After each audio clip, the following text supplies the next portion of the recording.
Our imaginations can run amok at times.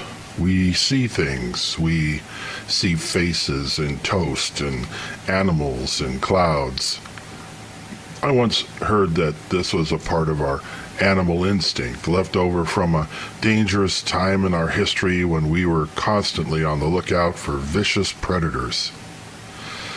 But aside from the Saturday morning onslaught of bike-riding Mormons planning assaults on our peaceful bastions of solitude, I am really addressing our ability to recognize common objects from a random slurry of seemingly lifeless matter. Our human brain has an annoying tendency to matrix shapes and colors into things without even trying. To some, this is just an interesting trait. To others, it's a tool for deceit.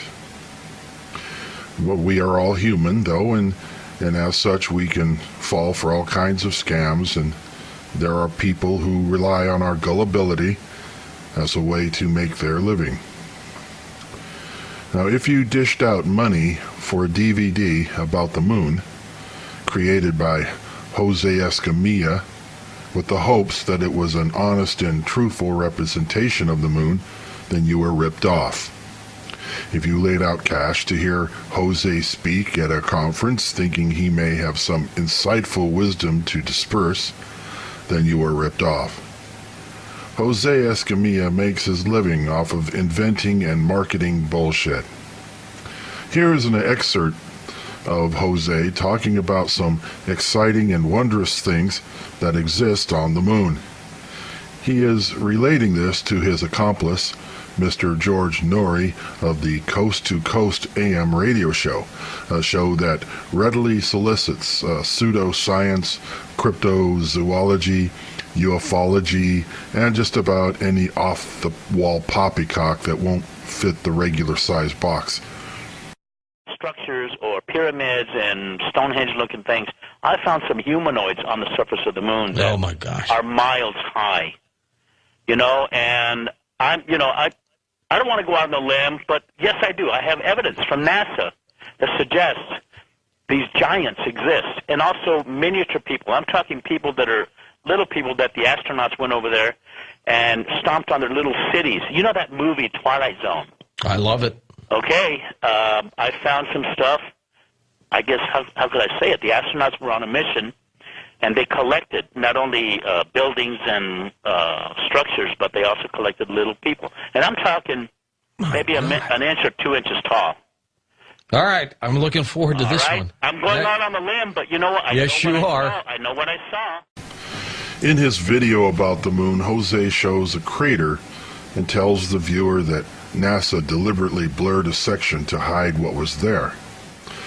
NASA apparently did such a good job of it that Jose could see right through the blurring and tell us that it was in fact a spaceship that was larger than the city of Los Angeles, and that a mile-high human figure was outside the ship doing some needed repair work. He demonstrates this by first showing the actual photo, then using Photoshop to change the image into what he wants us to see. He admits using a watercolor type effect to show us all what it really looks like, colorizing the photo using a photo of a lush green farm on Earth to borrow the colors from. Now the original has a rectangular blur on it, that is for sure.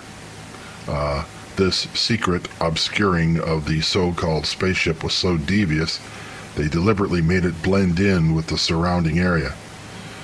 There was no way they could have used paints to make something like this. No, that would be far too obvious. But leave it to Jose to manipulate with Photoshop until we can clearly see, or not so clearly see, or not see at all, the fantastic craft and man that he says is there. It's amazing what a little color can do to this photo. I added some of my own. Of course, I don't have a fancy Photoshop.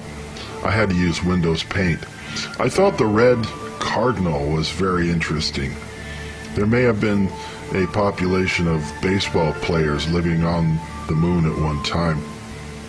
The Chinese dragon argues that they may have made it to the moon before we did and left this behind.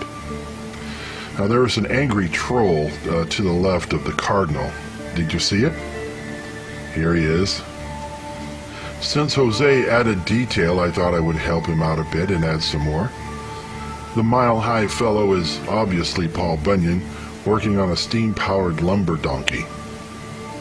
But you know what? NASA had gathered together the printed photographs and laid them out on a huge table, cutting each to fit with the next until they formed a very large lunarscape, at which time they took a high-quality photo of the new scene. They used the tried-and-true method of taping them together with non-glossy Scotch tape. That so-called object that Jose says is the size of LA is nothing more than a torn piece of Scotch tape that fell onto the print prior to it being photographed. These guys at NASA are devious indeed.